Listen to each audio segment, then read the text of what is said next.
Scar की खौफनाक रात।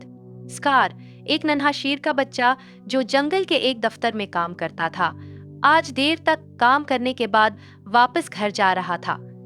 जंगल पर घुना अंधेरा छा चुका था और सन्नाटा चारों तरफ फैला हुआ था।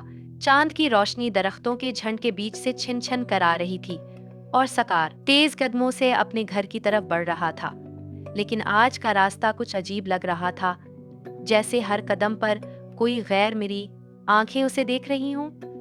जैसे ही वो एक पुरानी सुनसान राह पर पहुंचा, अचानक दरख्तों के बीच से एक सर्द हवा का झोंका आया। हवा के साथ ही एक धीमी गूंजती हुई आवाज सुनाई दी, स्कार, वापस मत जाओ। स्कार ने रुककर उधर उधर देखा, लेकिन कोई नजर न आया। उसके दिल की धड़कन तेज हो गई, लेकिन मोहम्मद करके आगे बढ़ने लगा। कुछ दूर चलने के बाद उसने महसूस किया कि कोई उसके पीछे आ रहा है।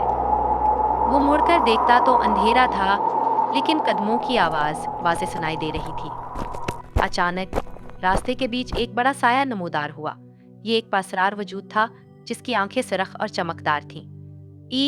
वो धीमी आवाज में गराया, यह जंगल सिर्फ तुम्हारे लिए नहीं है स्कार, यहाँ रहने वाले हर एक की कीमत चुकानी पड़ती है। शिकार के जिस्म खौफ की लहर दौड़ गई। वो जानता था कि ये कोई आम जानवर नहीं, बल्कि जंगल की कदीम कहानियों में बयान किया जाने वाला आसिफ था।